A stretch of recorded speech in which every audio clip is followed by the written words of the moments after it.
ప్రయాణం చేయటం జరిగింది. అది కారణం ఎందుకంటే ఆరోగ్యశ్రీ కానీ ఉచిత విద్య కానీ, ఆరోగ్యశ్రీ అయితే జేబులో 2-3 లక్షల రూపాయలు జేబులో ఉన్నట్టుగా ఆరోగ్యశ్రీ కార్డుని పెట్టుకుంటే కార్పొరేట్ హాస్పిటల్స్కి తల ఎత్తి చూడలేనటువంటి పేదవాడు డైరెక్ట్గా లోపలికి వెళ్ళి వైద్యం చేయించుకుని మరలా తిరిగి వచ్చినటువంటి వైనాన్ని మనం చూసాం. అదే పద్ధతిలో రాజశేఖర రెడ్డి గారు ఏర్పాటు చేయబడినటువంటి ఆరోగ్యశ్రీ విషయాన్ని దేశం మొత్తం కూడా అవలంబించేటువంటి పద్ధతిలో తీసుకురావడం జరిగింది. ఆ మహానుభావుడు లేనటువంటి సందర్భంలో వాని యొక్క ఆశయాలన్నింటినీ కూడా ముందుకు తీసుకెళ్ళటానికి జగన్మోహన్ రెడ్డి గారు రావటం అనేటువంటి జరిగింది. జగన్మోహన్ రెడ్డి గారు రావటమే కాకుండా రాజశేఖర రెడ్డి గారు ఏదైతే పథకాలు ఉన్నాయో వాటన్నిటినీ కూడా అమలు చేసినటువంటిది దాఖలాన్ని కూడా మనం చూస్తున్నాం. కానీ ఇవాళ మనం ఏం కనపడుతుంది, ఇవాళ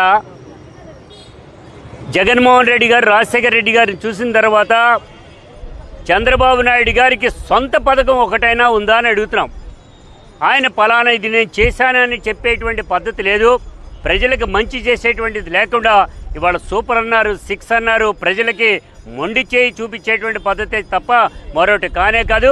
అందుకే చెప్తున్నాం, జగన్మోహన్ రెడ్డి గారు కానీ రాజశేఖర రెడ్డి గారు, ముఖ్యంగా రాజశేఖర రెడ్డి గారు అందించినటువంటి పాత్ర ఏదైతే వేశారో ప్రజానీకానికి, పేదవాడికి పెద్దవాడిగా ఉండాలి, కోటీశ్వరులుగా లక్షాధికారులుగా తయారవ్వాలని ఆయన సూచించినది. అభివృద్ధి ఒక ప్రక్కన, అదే పద్ధతిలో సంక్షేమం ఒక పక్కన రాజశేఖర రెడ్డి గారు అందించినటువంటి విధానం అనిర్వచనమైనటువంటిది అనేటువంటిది కూడా మనకు అర్థమవుతుంది. ఈ సందర్భంగా మనం చెప్తా ఉన్నాం, భవిష్యత్తులో అయినా కానీ కూడా రాజశేఖర రెడ్డి గారి లాంటి పరిపాలన తీసుకురావటానికి ఇవాళ మనం కంకణం కట్టుకోవాలి. కారణం ఒకటే, ఈ రాష్ట్రంలో అరాచక పాలన సాగుతూ ఉంది.